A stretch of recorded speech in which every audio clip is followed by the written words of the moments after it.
Here I am going to demonstrate Swiss darning for you. I've already pinned the section I'll be working on.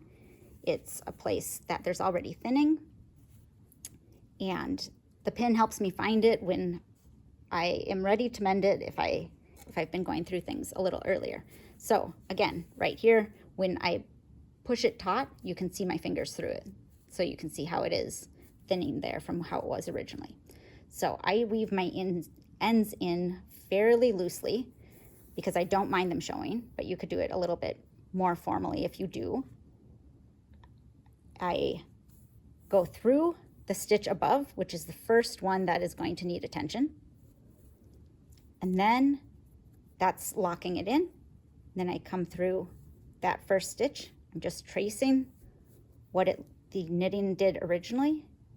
I go back through the stitch where I've already mended or done a repair. Same Swiss darning there. And then again, so that's one knit stitch that's been traced. I continue doing that as I move across.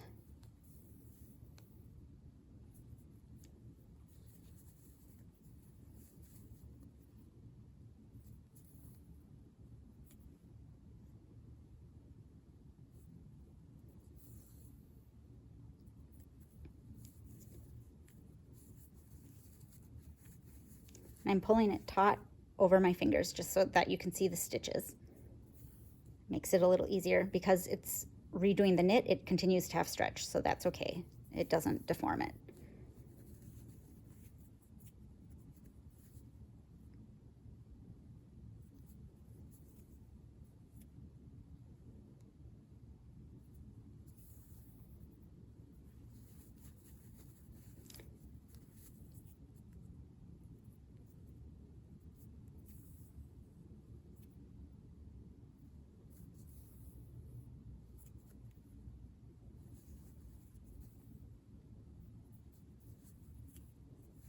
And I'm going to go up at this point.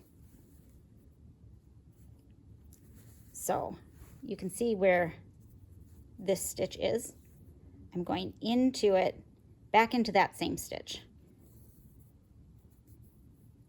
And then I'm going up one.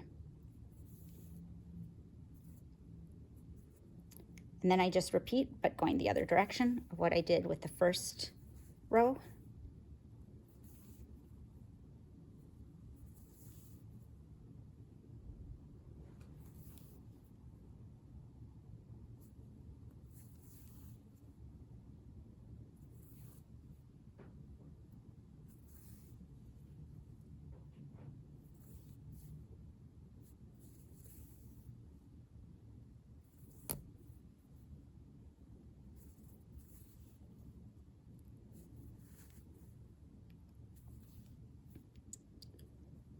And because of how the sweater is constructed, the green thread is what's wearing. It's what connects these two patches together. So I'm actually going to go into this kind of yellow-green mend from before in order to anchor it so that that green thread, that the green wool the sweater was originally made out of, doesn't give way there.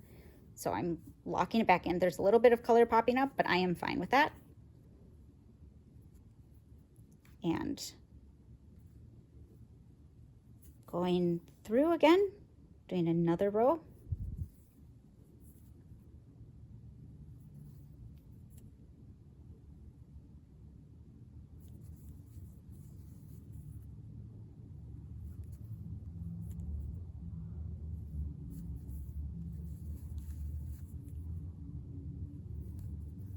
This works on larger knits as well as tinier ones, but it gets to be kind of repetitious, especially with a smaller knit where you might be using a thin thread.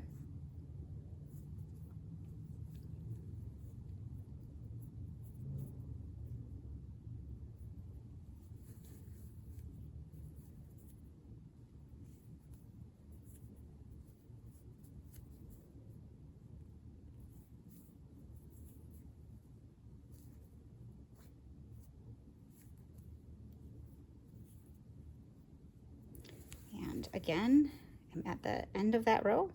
I'm going up again. I will likely be able to make it across.